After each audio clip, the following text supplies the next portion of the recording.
राधे राधे, हरे कृष्णा। कैसे हो आप सभी लोग? आई होप आप सभी अच्छे होंगे, स्वस्थ होंगे।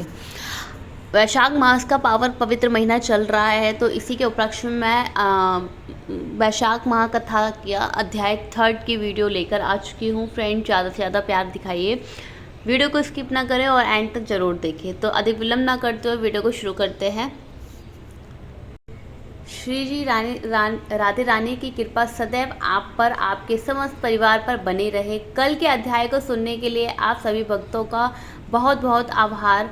फ्रेंड्स, सभी धार्मिक मान्यताओं के अनुसार दो प्रकार के लोग होते हैं इस दुनिया में, एक आस्तिक और दूसरे नास्तिक। अब देखा जाए तो नास्तिक होना भी तब तक बुरा नहीं है जब तक कि आप दूसरे की भावनाओं को ठेस पहुंचाते, लेकिन हाँ, आस्तिक लोगों की बात ही अलग होती है। आस्तिक लोगों में एक अलग ही प्रकाश की शक्ति होती है जिसे कहा जाता है श्रद्धा और विश्वास की शक्ति। फिर चाहे वे किसी भी प्रकार का ईश्वर को मानते हों या फिर किसी भी देवी देवताओं को मानते हों, किसी भी मजहब हो, अगर आपके पास ईश्वर का विश्वास की ताकत है ना, तो आपके पास सब कुछ है। आप इस दुनिया के सबसे खुशहाल व्यक्ति हैं, क्योंकि जिसको ईश्वर में विश्वास होता है ना, उसी को ईश्वर की प्रेरणा होती है। इसे हम एक छोटी सी कहानी, छोटी सी स्टोरी के माध्यम से समझने का प्रयास करते हैं। एक बार एक बुढ़िया माई माथे पर कपड़े और गहनों की गठरी के साथ छोटी सी बच्ची को लेकर एक गांव से दूसरे गांव की ओर जा रही थी। चलते चलते वह कुछ ही दूर पहुंची होगी कि पीछे से एक घुड़सवार आया और घुड़सवार को अकेला देखकर बुढ़िया खुश हो गई और खुशी के मारे बोली कि बेटा, आज बहुत धूप है, गर्मी में बहुत गर्मी है, तो यदि कोई आपत्ति ना हो तो इस गठरी और मेरी बेटी को, छोटी सी कन्या को, अपने घोड़े पर बिठाल कर अगले गांव तक छोड़ दो। तो घुड़सवार बोला, ना माई, इतने वजन मेरा घोड़ा कैसे संभाल सकेगा। कहकर घुड़सवार आगे बढ़ गया, लेकिन कुछ ही दूर जाने के बाद घुड़सवार के मन में कपट आ गया। उसने सोचा कि बुढ़िया माई की बेटी बहुत ही सुंदर है, बहुत ही सुशील है, और क्यों ना हो उस गठरी में कुछ कीमती सामान हो। अगर मैं उसे लेकर कहीं बेच दूं तो बुढ़िया मेरा क्या कर लेगी, क्या ही बिगाड़ लेगी। ऐसा सोचकर घुड़सवार वहीं ठहर गया। इधर बुढ़िया के मन में भी प्रेरणा हुई कि रे मूर्ख, वो घुड़सवार क्या कोई तेरा रिश्तेदार लगता था जो उसके साथ अपनी फूल सी बेटी और गहनों की गठरी को देने लगी थी। वह तो भगवान का शुक्र है जो उसने मना कर दिया, वरना वह कहीं लेकर चला जाता तो राम राम। यह सोचकर बुढ़िया की तो रूह ही कांप गई। तभी बुढ़िया की और उसकी बेटी वहां पहुंच गई जहां घुड़सवार उनका इंतजार कर रहा था। घुड़सवार बोला, माई, धूप बहुत तेज है, ला दे अपनी गठरी और बिठा दे अपनी बेटी को। बुढ़िया बोली, नहीं, तू जा, हम चले जाएंगे। घुड़सवार बोला, क्या हुआ माई, अब मन कैसे बदल गया। तब बुढ़िया बोली, वैसे ही जैसे कि तेरा मन बदल गया। यह सुनकर घुड़सवार शर्मिंदा हुआ और वहां से निकल गया। इस छोटी सी कहानी में हमें यह शिक्षा मिलती है कि ईश्वर अपने विश्वास करने वालों को हमेशा अच्छी प्रेरणा देते हैं, हमेशा उन्हें सजग रखते हैं, और ईश्वर केवल प्रेरणा ही नहीं देते बल्कि आवश्यकता पड़ने पर सहायता भी करते हैं। और अब आप पूछेंगे कि कैसे, तो इसे समझने के लिए एक और कहानी सुनते हैं। एक बार की बात है, एक गरीब महिला ईश्वर की शक्ति पर अटूट विश्वास करती थी। वह जैसे तैसे गरीबी में अपना गुजारा कर रही थी। तभी परिस्थितियां कुछ ऐसी विकट बन गईं कि उसे कोई काम नहीं मिला। अब तो खाने के भी लाले पड़ने लगे। वह भूख से व्याकुल होने लगी। थक हार कर बुढ़िया ने रेडियो पर ईश्वर से मदद करने की गुहार लगाई कि ईश्वर उसकी सहायता करें। अब उस समय की बात है यह, जबकि रेडियो हुआ करते थे। बहुत सारी चीज़ें, बहुत सारी खबरें लोग रेडियो के माध्यम से सुना करते थे। पहले के समय में रेडियो का इस्तेमाल ज़्यादा हुआ करता था। बहुत सारी चीज़ें लोग रेडियो से ही प्रशासित करवा दिया करते थे। जैसे कि हमारे प्रधानमंत्री जी मन की बात रेडियो पर करते थे, उसी प्रकार उस बुढ़िया ने भी अपने मन की बात ईश्वर से कही कि ईश्वर मेरी मदद करें। रेडियो के माध्यम से रेडियो का यह प्रसारण सुना एक घमंडी नास्तिक सेठ ने। रेडियो पर ऐसी खबर सुनकर सेठ पहले तो खूब हंसा, क्योंकि वह तो ईश्वर को मानता ही नहीं था। नास्तिक जो था उसने सोचा कि बुढ़िया का मजाक उड़ाया जाए ताकि ईश्वर से उस बुढ़िया का विश्वास अडिग हो जाए। बुढ़िया का मजाक उड़ाया जाए ताकि ईश्वर पर उस बुढ़िया का विश्वास ही खत्म हो जाए और उस गरीब महिला के घर भेजा। कहा कि जब बुढ़िया पूछे कि इतना सारा सामान किसने भेजा तो कहना कि शैतान ने भेजा। नौकर सारा सामान लेकर महिला गरीब के घर गया और सब सामान महिला के घर में रखवा दिया। अब महिला ने पूछा कि किसने भेजा तो नौकर ने बोला शैतान ने भेजा है। तब महिला ने जो कहा कि वह सुनकर तो नौकर के होश उड़ गए। आपको पता है महिला ने क्या कहा?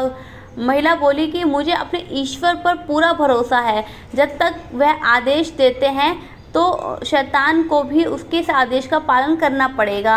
अब आप बताइए कि महिला का विश्वास डिग था या फिर दृढ़ हो गया। इसलिए ईश्वर पर हमेशा विश्वास रखें और अपना कर्म करते रहें। श्रद्धा, समर्पण और दृढ़ विश्वास, जिस भी मनुष्य में यह 3 गुण हो, ईश्वर उसकी हमेशा मदद करते हैं और हमेशा पग पर उनके साथ ही रहते हैं।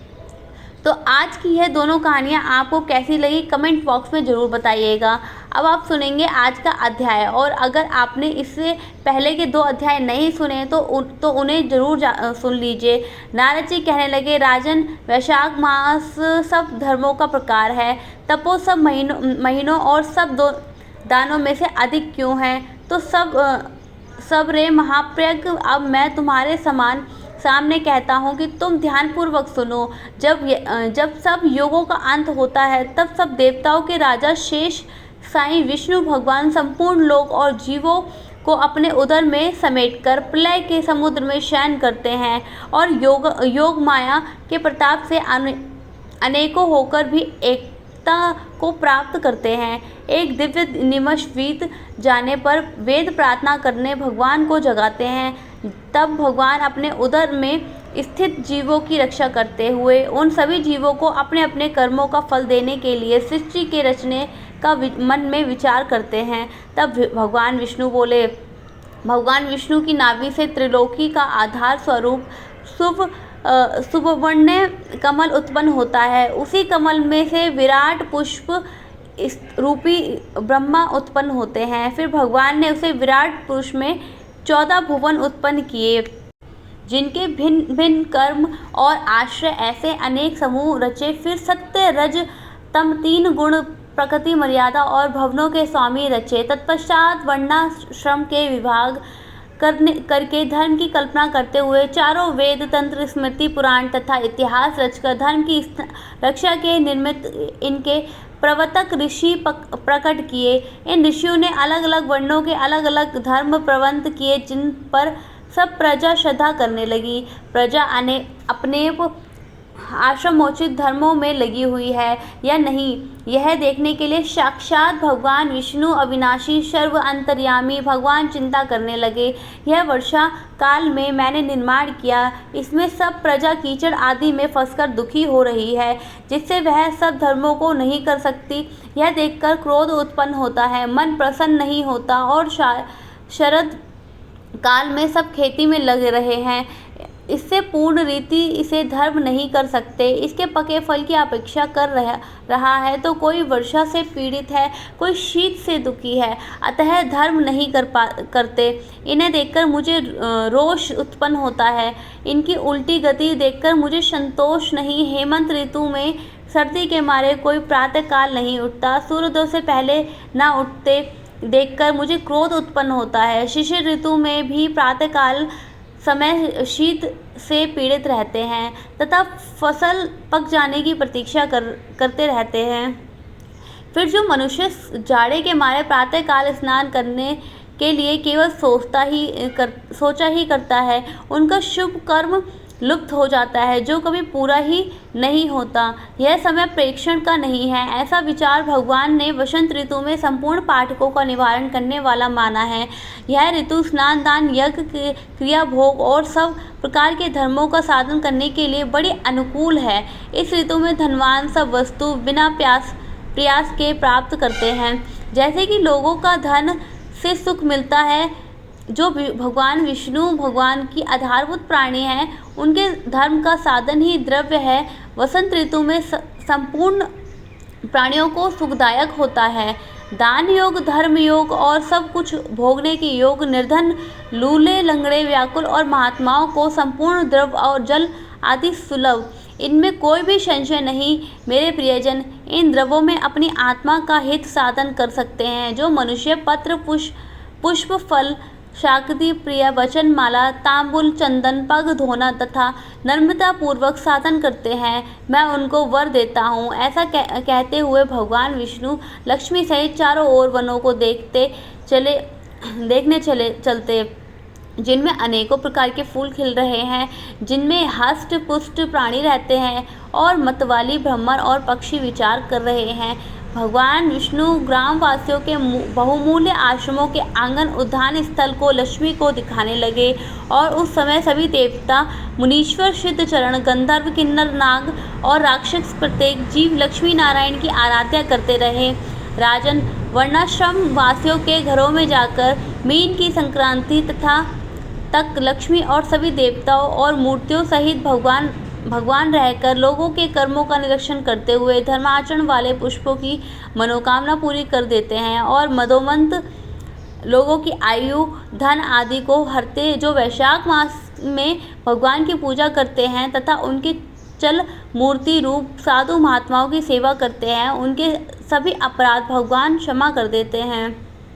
और जैसे आपने देश में आए हुए राजा को देखकर उस देश की निवासी मनुष्य बहुमूल्य भेंट पूजा लेकर राजा की पूजा करते हैं, तब राजा पूजा के आकार आदि द्वारा यह जान लेते हैं कि किसकी सेवा पूरी हुई, किसकी थोड़ी उचित पूजा होने पर प्रसन्न होकर निश्चय ही उसे मनवांछित फल देते हैं, और जिनकी पूजा सेवा ठीक नहीं होती उन्हें दंड भी देते हैं। ऐसे ही भगवान विष्णु वैशाख मास में जो अच्छी रीति से पूजा करते हैं उन्हें मनोवांछित फल देते हैं, और जो नहीं करते उनके धन आदि को हर लेते हैं।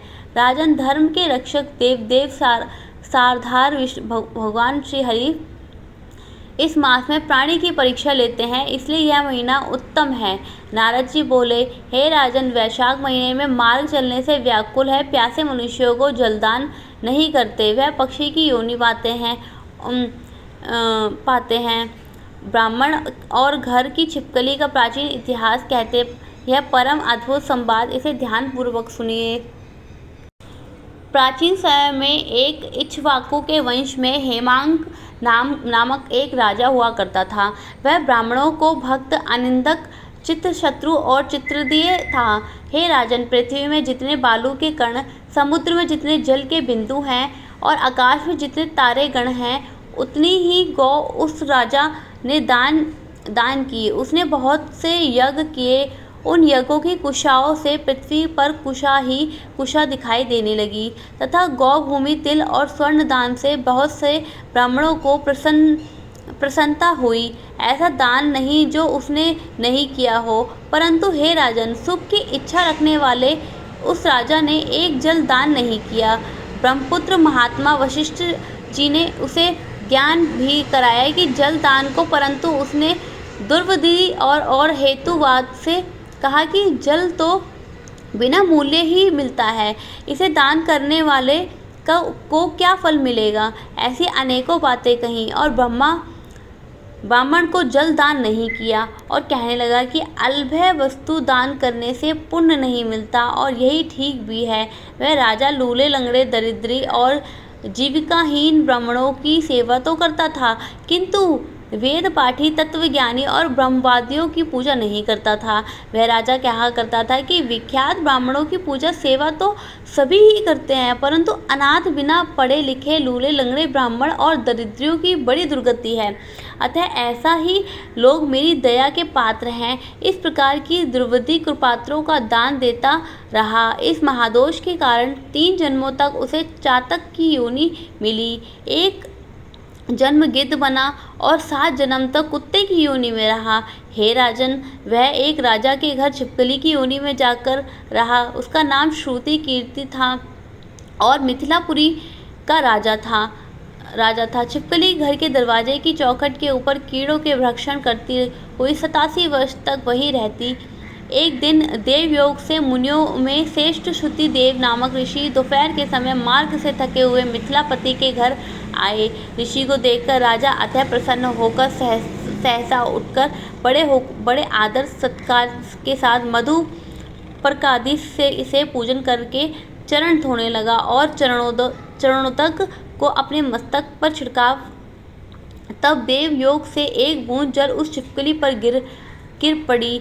जल की बूंद पड़ते ही उसे ज्ञान हो गया और नाना योनियों से दुखों से दुखित हो ब्राह्मण देवता ने हाय हाय कर कहने लगी कि ब्राह्मण मेरी रक्षा करो। एक छिपकली को ऐसा शब्द सुनकर ब्राह्मण को बड़ा आश्चर्यचकित हुआ और कहने लगा, गोधा तू कहाँ है और क्यों विलाप करता है? तेरी यह दशा कैसे हुई? तू देवता है कि पुरुष या कोई राजा या अथवा ब्राह्मण है? महाभाग तू कौन है? कह तो सही मैं आज ही तेरा उद्धार कर दूं। ऋषि की ऐसी बात सुनकर वह राजा महामतिमान श्रुति देवी जी ने कहने लगे कि हे ब्राह्मण, मेरा जन्म इक्ष्वाकु कुल में हुआ था और मैं वेद शास्त्रों का पूर्ण ज्ञाता हूँ। पृथ्वी में जितने रज के कण हैं, जितने जल के बिंदु हैं, जितने आकाश में तारागण हैं, उतने ही गौ मैंने दान की हैं। मैंने सभी यज्ञ किए, वापी कूप और तालाब बनवाए, अनेकों दान किए और धर्मपूर्वक राज्य में किया, तो मेरी ऐसी दुर्गति हुई और मुझे स्वर्ग नहीं मिला। 3 जन्मों तक मुझे चातक योनि मिली। एक जन्म में मैं गिद्ध हुआ, फिर 7 जन्म तक कुत्ते की योनि पाई। अब यह राजा आपके चरणोदक का छिड़क रहा था, तब एक बूंद उछलकर मेरे ऊपर आ पड़ी। उसी के पड़ने से मुझे पूर्व जन्म का स्मरण हो गया और मेरे सब पाप दूर हो गए। दिवज 28 जन्म तक मुझे छिपकली की योनि भोगनी पड़ी। तरह तरह की देवी सृष्टि दिखाई देती, अतः अब मैं इन जन्मों से डरता हूँ। हे द्विज, मेरी यह दशा कैसे हुई, यह विस्तार रूप से कहिए। यह सुनकर द्विज ने ज्ञान चक्षु द्वारा सब वितत जान लिया और कहने लगा, हे राजन, तेरी इस बुरी योनि के कारण कहता हूँ, चित्त लगाकर सुन। तूने माता भगवान के प्यारे वैशाख माह में जल दान नहीं किया। तूने जल के सुलभ समझकर निश्चय कर लिया कि यह बिना मूल्य का है, अतः मार्ग में चलने वाले और धूप में पीड़ित ब्राह्मणों को जल दान नहीं किया। साथ ही सुपात्रों को छोड़कर कुपात्रों को दान किया। जलती हुई अग्नि को छोड़कर क्या कोई राख में हवन करता है? बताइए। सुगंध आदि से युक्त कांटेदार वृक्षों का भी कोई पूजन नहीं करता। सब वृक्षों को पीपल की ही पूजा होती है। तुलसी को छोड़कर कटेरी का पूजन क्यों नहीं करते? विषय में अनाथ की आवश्यकता नहीं है। लूले लगड़े केवल दया के पात्र हैं, पूज्य नहीं है। तपस्वी ज्ञानी वेद आदि शास्त्रों को ज्ञात यह भगवान विष्णु की स्वरूप है, वे सदा पूज्य है। इनमें से ज्ञानी ब्राह्मण सदैव ही भगवान विष्णु को अत्यंत प्यारे हैं और इसी के कारण ज्ञानी ही सदा पूज्य में भी अधिकतम पूज्यतम है और साधु महात्माओं की अवज्ञा इस लोक और परलोक दोनों में दुखदायी है। महापुरुष की सेवा ही धर्म, अर्थ और मोक्ष का कारण है। ऐसे करोड़ों अंत जाति कर्तव्य को नहीं देखते, ऐसे मंद आश्रम के लोगों को संगति में कुछ नहीं मिलता। वैसे ही जल में तीर्थ और मिट्टी अथवा पत्थर के बने देवताओं से भी तत्काल कुछ लाभ नहीं होता। यह तो बहुत काल में पवित्र करते हैं, किंतु साधु महात्मा दर्शन से ही पवित्र कर लेते हैं।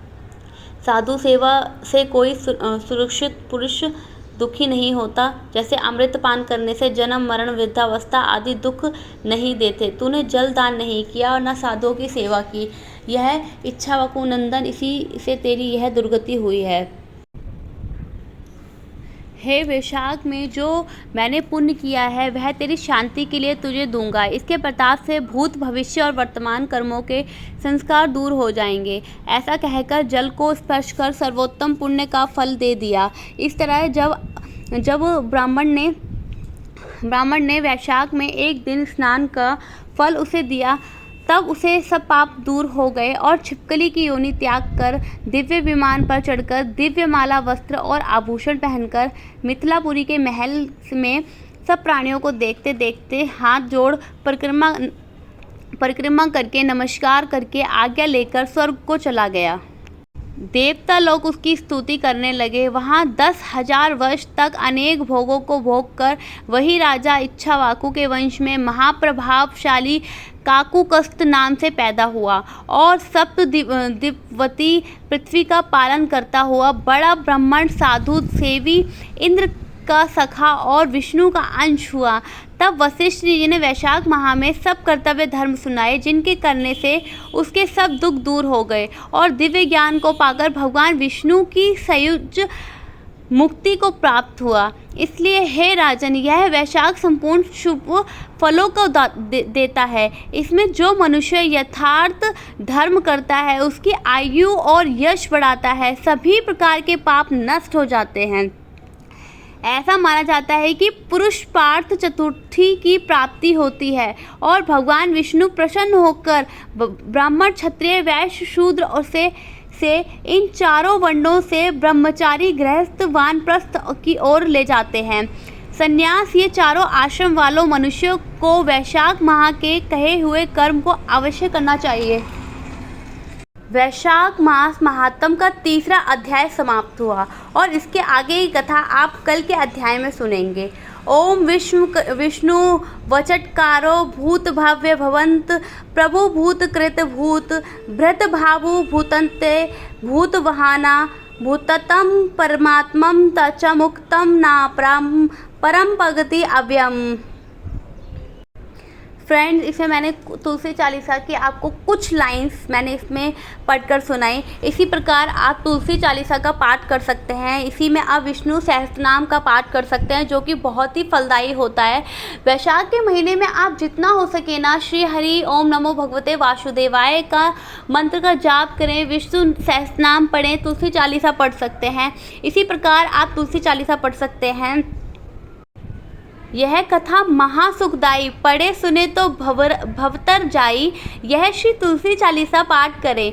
जो कोई गोविंद जो फल पाव, जो मन इच्छा होई। तुलसी चालीसा संपूर्ण। और अब आप, जैसे कि मैंने बताया कि वैशाख माह में आपको प्रातःकाल जल्दी उठना है, स्वच्छ आदि कपड़े पहनने हैं, जल्दी ही स्नान करना है आपको। उसके बाद आपको पूजा आदि वंदना करनी है। भगवान विष्णु को पीले रंग के पुष्प, पीले रंग की मिठाई, पीले रंग के आसन लगाना है और उनको भोग इत्यादि के रूप में पीले रंग का आप कुछ भी चढ़ा सकते हैं। और आपको एंड में थर्ड अध्याय में तुलसी महारानी की कथा जरूर सुननी है। तुलसी महारानी की पूजा अर्चना वंदना भी करनी है। कथा पसंद आई हो तो वीडियो को लाइक शेयर ज़रूर करें, सब्सक्राइब भी करें, संभव हो तो वीडियो को शेयर भी करें और कमेंट में ज़रूर बताएं कि आप मेरी वीडियो कहाँ से देख रहे हैं। जो भक्त इस चैनल पर नए हैं, पहली बार आए हैं, वो चैनल को सब्सक्राइब भी कर दें। अगर आपको मेरी वीडियो अच्छी लगती है तो इसको ज़्यादा से ज़्यादा शेयर और लाइक ज़रूर करें, ताकि उसकी नोटिफिकेशन आप तक सबसे पहले पहुंच जाए। इसी के साथ बोल दीजिए श्री राधे श्री राधे श्री राधे।